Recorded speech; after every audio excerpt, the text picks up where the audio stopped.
KTO Radio présente À haute voix, la lecture intégrale des œuvres spirituelles majeures. Aujourd'hui, l'Oblat de Joris Karl Huysmans.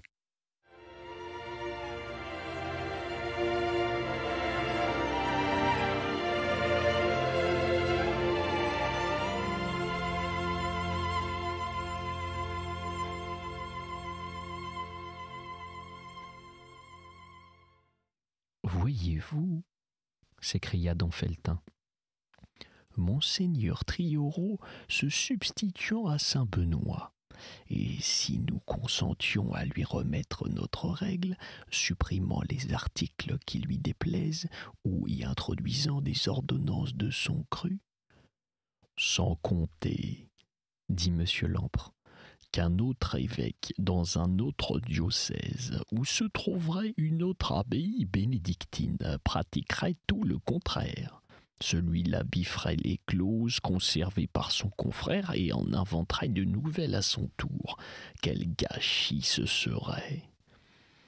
Ajoutons, reprit don de Fonneuve, qu'il faudrait être singulièrement naïf pour se plier aux exigences de cette loi et déposer avec la demande d'autorisation un état des recettes et dépenses et un état inventorié des biens meubles et immeubles que l'on possède, car ce serait livrer soi-même sa bourse à des aigrefins qui n'hésitent actuellement que sur le procédé à employer pour la voler. Enfin, quelle garantie nous offre cette autorisation en admettant qu'on l'accorde, puisqu'il suffira d'un simple décret pris en Conseil des ministres pour l'annuler? Nous devons fournir aussi la liste des membres de la communauté, mentionnant leur nom patronymique, ainsi que le nom sous lequel ils sont désignés en religion, leur nationalité, leur lieu de naissance, leur âge, la date de leur entrée. C'est la surveillance de la haute police abrogée pour les malfaiteurs et rétablie pour les moines. Et il n'y manque que la fiche anthropométrique imaginée par M. Bertillon. Il y a eu là un oubli de la part de cet argoussin des loges qu'est Trouillot, observa Durtal. Espérons que le rapporteur de la loi au Sénat le réparera. D'ailleurs, fit le père hôtelier, le règlement d'administration publique annoncé par l'article 20 pourra encore aggraver par des interprétations judaïques l'infamie de cette loi. Vous pouvez vous y attendre, dit M. Lampre. Il n'y a pas à se leurrer, reprit le père abbé. La congrégation de Solesmes ne consentira pas à subir le supplice de ce carcan. Donc, en supposant que le Sénat vote la loi dès la rentrée des vacances, et il le fera certainement, cela nous met au mois de juin. Et dès lors, il nous reste 6 mois pour nous retourner. Par conséquent, en décembre au plus tard, nous ne serons plus ici. « Et où irez-vous, mon révérendissime » demanda Durtal. « Je l'ignore. La Belgique est le pays le plus proche, et la vie n'y est pas onéreuse. C'est la dernière nation catholique où la meute des francs-maçons soit encore muselée. Si, comme cela est certain, l'Assemblée des abbayes de l'ordre ordonne le départ pour l'exil, je commencerai, aussitôt revenu de Solesmes, des recherches. Oh, il faudrait d'abord savoir si les ministres appliqueront la loi, dit le curé. Comment s'ils l'appliqueront? S'exclama Durtal. Vous croyez que ces mécréants sont arrivés à ce résultat si longuement, si habilement préparés depuis tant d'années pour le lâcher? Vous les prenez vraiment pour les plus bêtes qu'ils ne sont? Soyez tranquilles, ils iront jusqu'au bout de leurs méfaits. Et ce bout ne s'arrêtera pas aux religieux, mais bien aux clergés séculiers, dont la persécution est, je vous l'assure, proche. L'abbé haussait doucement les épaules.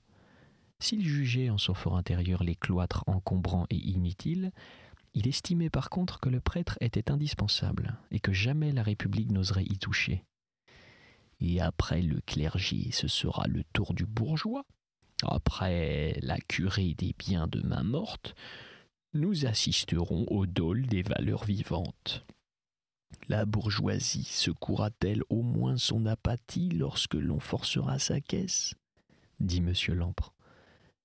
Elle s'inclinera en soupirant et ce sera tout, repartit Durtal.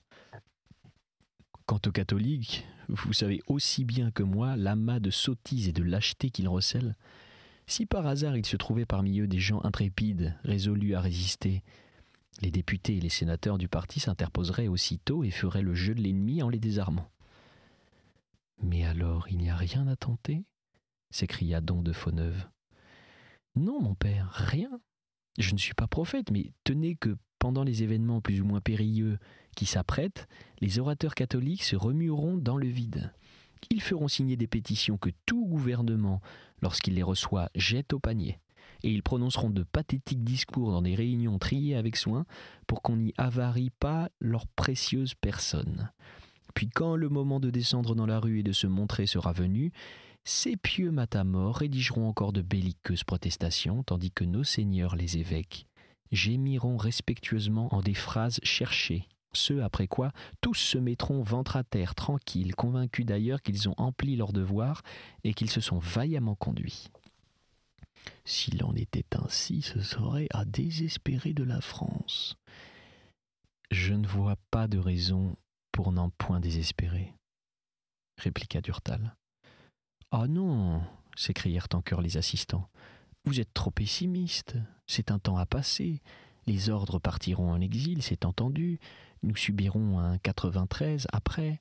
C'est encore impossible, mais il y aura ensuite une réaction et la France se relèvera et les monastères refleuriront. J'espère ainsi que vous. En une réaction, répondit Durtal. Mais quitte à feindre l'oiseau de mauvais augure, je vous avoue que je ne vois pas, même après une victoire conservatrice, les moines réintégrés dans leur maison. Il en sera pour moi de la loi des congrégations comme du concordat que les rois très chrétiens se sont empressés de garder. C'est une arme dont aucun gouvernement, quel qu'il soit, ne voudra se dessaisir. La meilleure chance qui pourrait vous échoir serait que la loi fût si implacablement, si odieusement exécutée, qu'elle devint pour cela même difficile à défendre.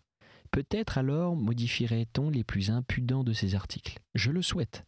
Si au contraire on l'applique placidement, doucereusement, si elle étrangle avec un lacet savonné les ordres, elle s'inscrira sans réforme, telle qu'une concession à perpétuité dans le cimetière de nos codes. C'est triste à dire, mais il faudrait du sang pour la malédifier. Et le sang, dame, c'est ainsi que l'argent. Les catholiques en sont plutôt un peu chiches. Hélas, s'exclama le père de Faux-Neuve, j'ai grand peur que vous n'ayez cette fois raison. La cloche sonna, la récréation était finie, tous se séparèrent. C'est très bien tout cela, notre ami, dit madame Bavoil à Durtal qui lui racontait la conversation de l'après-midi. Mais si les bénédictins s'en vont, qu'est-ce que nous allons devenir? Et Durtal ne répondant pas, le moment est peut-être venu, reprit-elle, de prier une des saintes que vous aimez, sainte Christine l'Admirable, que l'on invoque pour résoudre les cas difficiles. Et aussi saint Benoît, je pense. Car enfin, j'inaugure pour lui et de par lui au Val des Saints une profession intentinée bizarre, celle de l'oblat in extremis, celle de l'oblat de la dernière heure. Je vais me porter moi-même en terre et mener mon propre deuil. Il me semble tout de même que le bon patriarche pourrait bien me ressusciter quelque part à l'abri du monde. Je ne sais où, je l'espère. Mais en attendant ce nouvel aiguillage, voilà bien des inquiétudes sur la planche.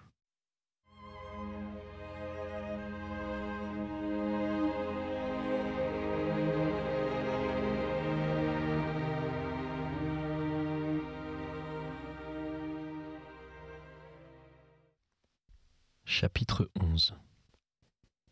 Quelques mois s'étaient écoulés ainsi que l'on devait le prévoir. La Chambre avait trouvé dans le Sénat son sosie d'opprobre. Un sous-trouillot, du nom de Vallée, avait rempli avec quelques terrines de son eau de vaisselle l'auge de la rue de Tournon, et les vieux glandivores s'étaient ventrouillés dans le purin de cette éloquence et avaient voté haut la patte la loi. Les congrégations était bel et bien étranglé. Le but si patiemment poursuivi depuis tant d'années était atteint. Le pape avait parlé, réprouvant les dispositions de la nouvelle loi, mais laissant chacun libre, sous certaines réserves, d'être traîné, s'il le jugeait opportun, sur la claie des cultes. Tout accord étant impossible entre des communautés rivales et d'esprits différents, il n'y avait même pas à songer à une résistance en masse qui eût évidemment été la seule attitude digne, la seule attitude propre.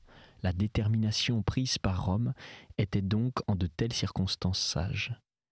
Les quelques moines agités d'idées belliqueuses étaient bien obligés d'en convenir.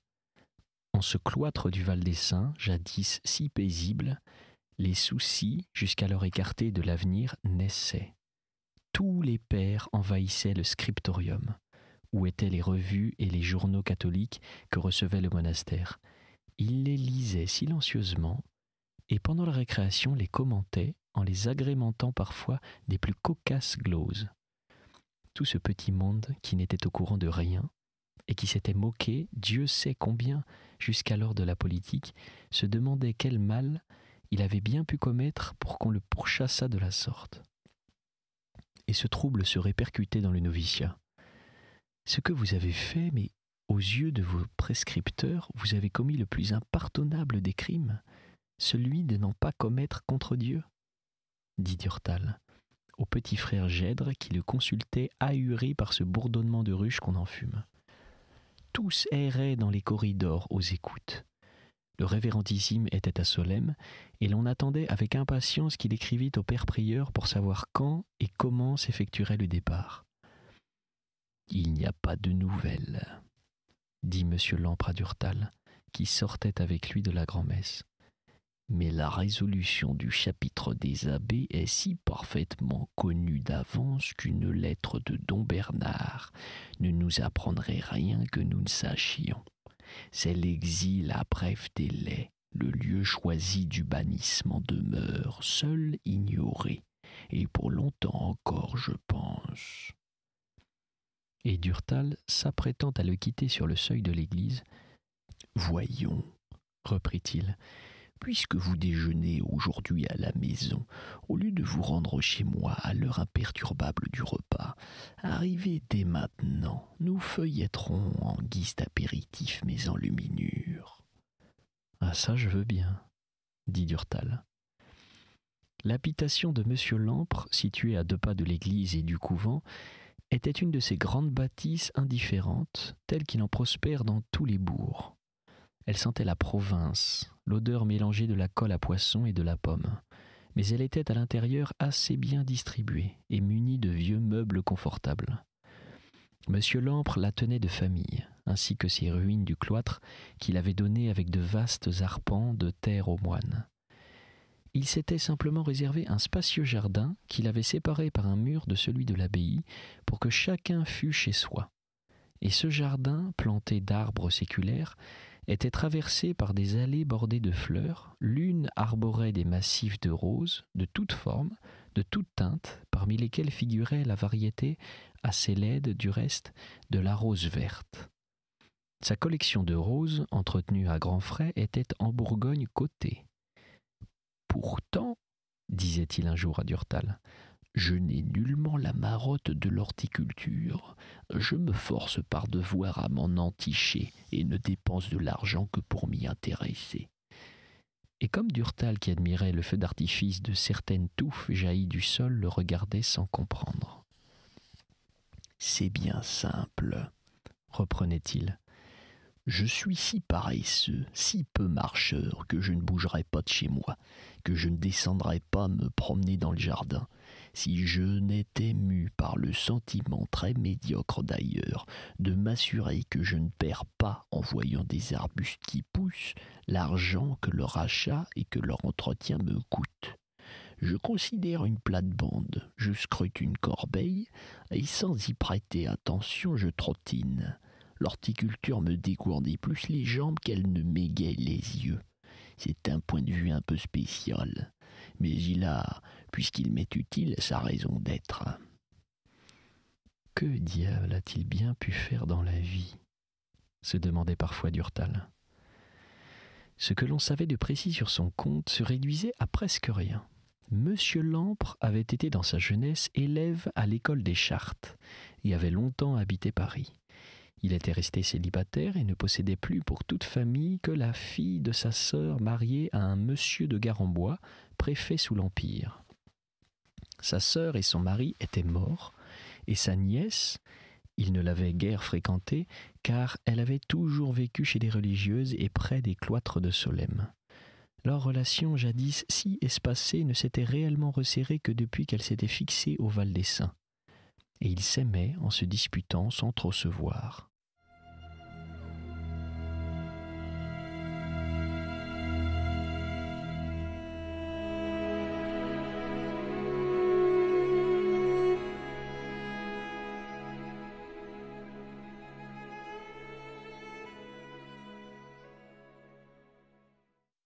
À en croire les potins du monastère, Monsieur Lampre, dont la fortune avait été considérable avant qu'il ne l'eût écornée par de nombreuses frasques, avait mené pendant sa jeunesse à Paris une existence de petit coq en émoi. Puis il s'était converti, et il avait désormais vécu dans sa maison du Val des Saints, bienfaisant et rageur, très retiré. Lui et Durtal s'entendaient bien.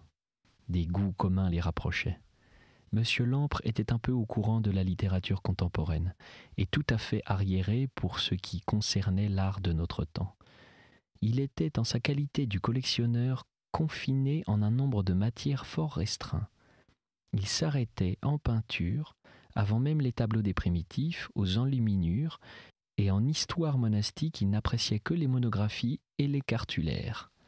Il en détenait des collections très complexes. Il possédait surtout d'admirables livres d'heures du XIVe et du XVe siècle que lui enviait l'abbaye, à laquelle il avait promis d'ailleurs de les léguer.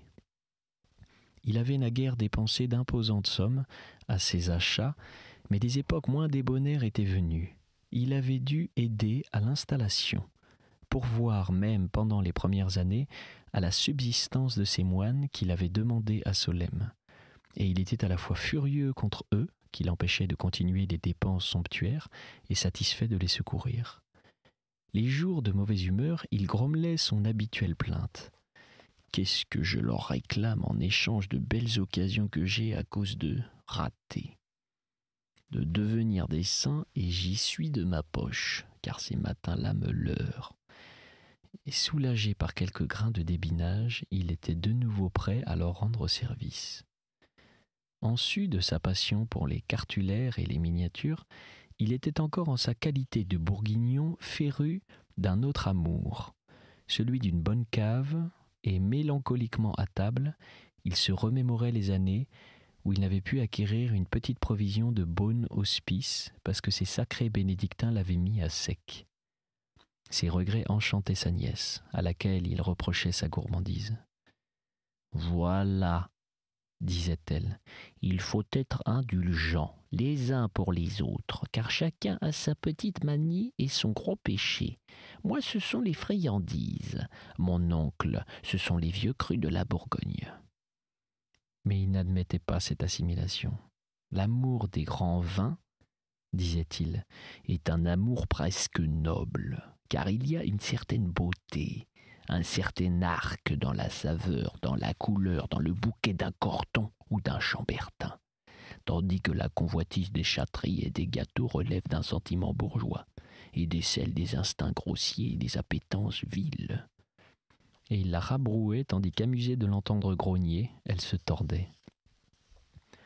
En attendant qu'elle arrivât, car ce matin-là elle devait déjeuner aussi chez lui, Monsieur Lampre introduisit Durtal dans la pièce où s'alignaient sur des rayons de chêne les histoires monastiques et les cartulaires.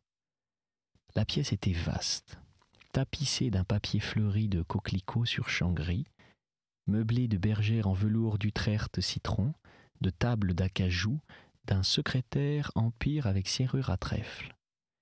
Durtal explorait les bibliothèques, mais quelques-uns seulement de ces gros bouquins l'intéressaient.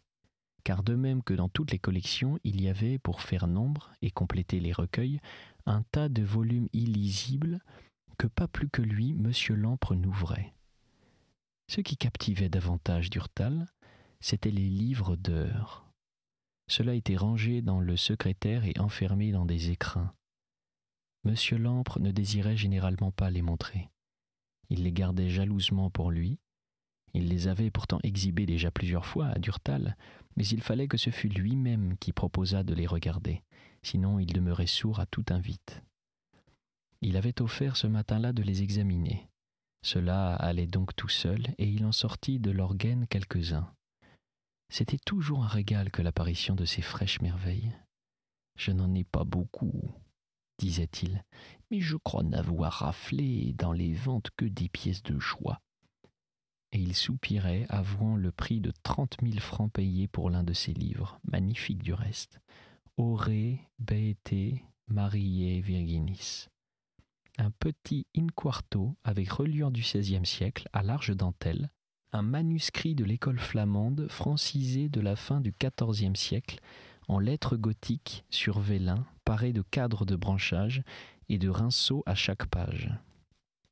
Et ce volume de près de 300 feuilles contenait une 50aine de miniatures à fond d'or, plat ou diapré, étonnantes des vierges de nativité à peine pubères, mélancoliques et mutines, des Saint-Jean jeunes et imberbes, écrivant près d'un aigle dans des intérieurs charmants, éclairés de croisées à résilles de plomb ouvertes sur des verts paysages et allées très pâles, menant à de petits donjons et de grandes scènes telles que l'Annonciation aux berges, la Visitation, le Calvaire étaient traités avec une bonhomie de réalisme et un sentiment de piété naïve, vraiment touchant.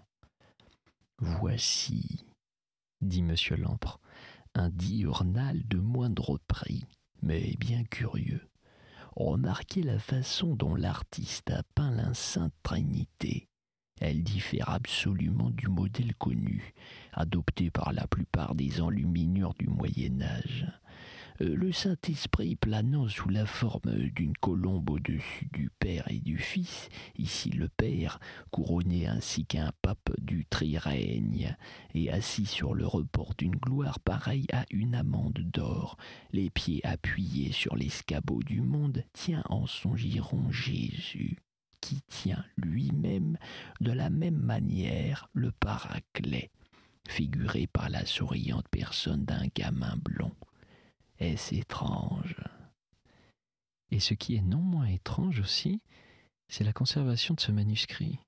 Les teintes sont en fleurs, comme lorsqu'elles naquirent, s'écria Durtal, stupéfié en effet par ce coloris clair et jeune, par ces rouges restés intacts, par ces ors inaltérés, par ces ciels bleuâtres demeurés limpides.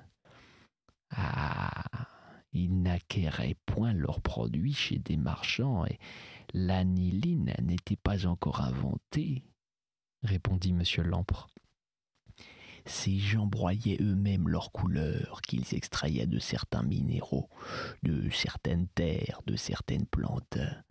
Nous n'ignorons pas leur recette. Ce blanc un peu pâteux que vous voyez là est du blanc d'os. Celui-ci plus léger est de la céruse. Ce noir provient du charbon pulvérisé d'un sarment de vigne. Ce bleu est du lapis. Ces jaunes sont de l'herbe à foulon et du safran. Ce rouge vif, du minium, et ce brun rouge qui correspond à notre ocre est de la terre maigre, de la macra de Naples. Ce vert est tiré de la fleur de l'iris ou de la baie du nerf brun. Ce bleu tournant au violet n'est pas ainsi que vous pourriez croire, obtenu par un mélange de bleu et de rose. Il est issu du tournesol, et il entrait dans sa composition des éléments assez hétéroclites, tels que de l'urine d'hommes ayant bu du vin. C'était À Haute Voix, une émission de KTO Radio. Aujourd'hui, L'Oblat de Joris Karl Huysmans. Lecture, Pierre Deveau. Captation et réalisation, Aymeric Plouinec et Thibaut Dagalier. Une émission disponible en podcast sur ktoradio.com et sur l'application KTO Radio.